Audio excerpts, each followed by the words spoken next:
happening? What's up, guys? Coach Pete here from Poppy G's Fun Fit. It's our online fitness program. Let's talk.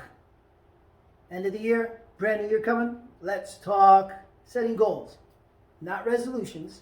We're going to stay away from the resolutions because I just read something saying that about 8% of people who set these resolutions actually achieve them. So we're not going to be part of that 92% that don't achieve. I want to start to change that number. We're going to do that by setting goals. So setting a goal is going to be paramount to your success. You must do that. By setting a goal, now you're going to have that in the front of your mind, right? What is it that you want to achieve? It's going to bring it to the forefront and have you start to create behavior and patterns so that you can be more successful. So when we're setting goals, we're going to use an acronym. So a lot of people have heard this before, but I'm going to go over it one more time because it's extremely important and it leads to greater success for you, not just for fitness, for weight loss, but for any goal that you are looking for, whether it's in business, in your relationship, whatever it might be. So let's go over creating a S.M.A.R.T.S goal. You might have heard of SMART before, but we're going to add this S, right? So specific, measurable, actionable, realistic, time-bound, and this one's going to be I put imposed, but I want to use the word self-determined. So we're going to determine what we want for ourselves, right? So let's start at the top, a specific. I can't tell you how many times I ask a client, hey, why do you want to start working out with me? Well, I say, what are your goals? Do you have a goal in particular? I want to lose weight. Great, right? But how do you know if you won? If you lose 1 pound, then you're a champ. You've reached your goal. You've lost weight. So we need to know a specific amount of weight. We have to have a specific goal that we want. Maybe it's a dress size, whatever the case may be, but something very specific, and we got to narrow that down so that we can start to work towards it. Right? And then it's got to be measurable, right?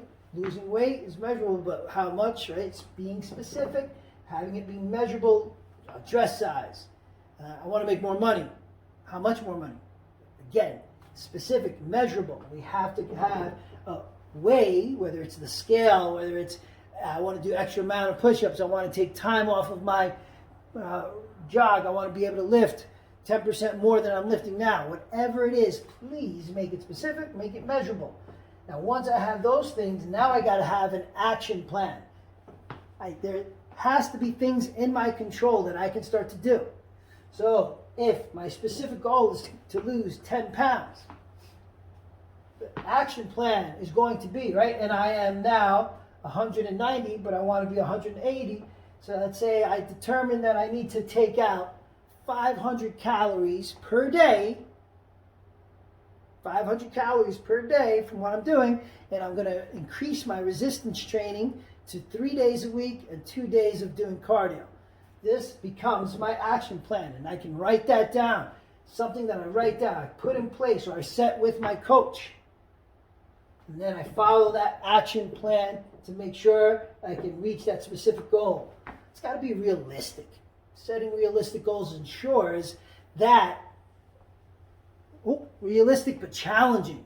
If the goal is too easy, then it's not worth the juice, right? We got to make sure that it's challenging, that it's something that we're going to have to strive for. What gives something its value is what you have to give up to earn that, to achieve that. So a realistic goal that's challenging becomes extremely important to your success. Time bound. Time bound, I like this one there because, again, it helps me to stick to a plan. It lets me measure where I am by a specific time. Right? One thing that with all of these, it becomes real important is flexibility too, right? Maybe I thought something was realistic, but life changes. You get hit with a pandemic, you lose your job, you have some kind of illness, you break your foot. Things happen in life. We all know this, right? So some flexibility in this plan is going to be extremely important. But again, being time-bound is important. And my advice is when you are setting a time-bound, that you're starting with small increments. Maybe my long-term goal is to lose 50 pounds this year, but my first goal, I need to set my first win. So I'm going to be like, what am I going to do for this particular week? Set a goal that's challenging but realistic that I can do in 1 week. Now I get a win under my belt. I get on base. Now I have the confidence to make it to second, to third, to fourth, and keep continuing that success. Right? And then the self-determined is the last S here in SMARTS. A self-determined goal, it's way more important. If someone's telling you, you need to lose weight, right? I can't tell you how many, my doctor said I need to lose weight. My wife thinks I'm overweight. Whatever the case may be. It still hasn't become important enough. When it's self-determined, now it's real. It's internalized, and you're going to do what you need to be successful. You know why? Because you're worth it. So let's get fired up this year. Let's be successful. Let's set goals. If you need help, that's why I'm here for you. You can come onto my website and start asking some questions. There's going to be a ton of information that's coming out weekly to make sure that you know more about nutrition, more about movement, more about mindset. So in order for us to be successful, we are going to set goals this year. We know that things happen. So even though we have a plan, we're going to keep that flexibility in mind. And if you need it, we're going to ask for help. Who better than me to be there for you? Coach Pete from Poppy G's Online Fun Fit. Hit me up, and Happy New Year. Let's set those goals. Let's be successful.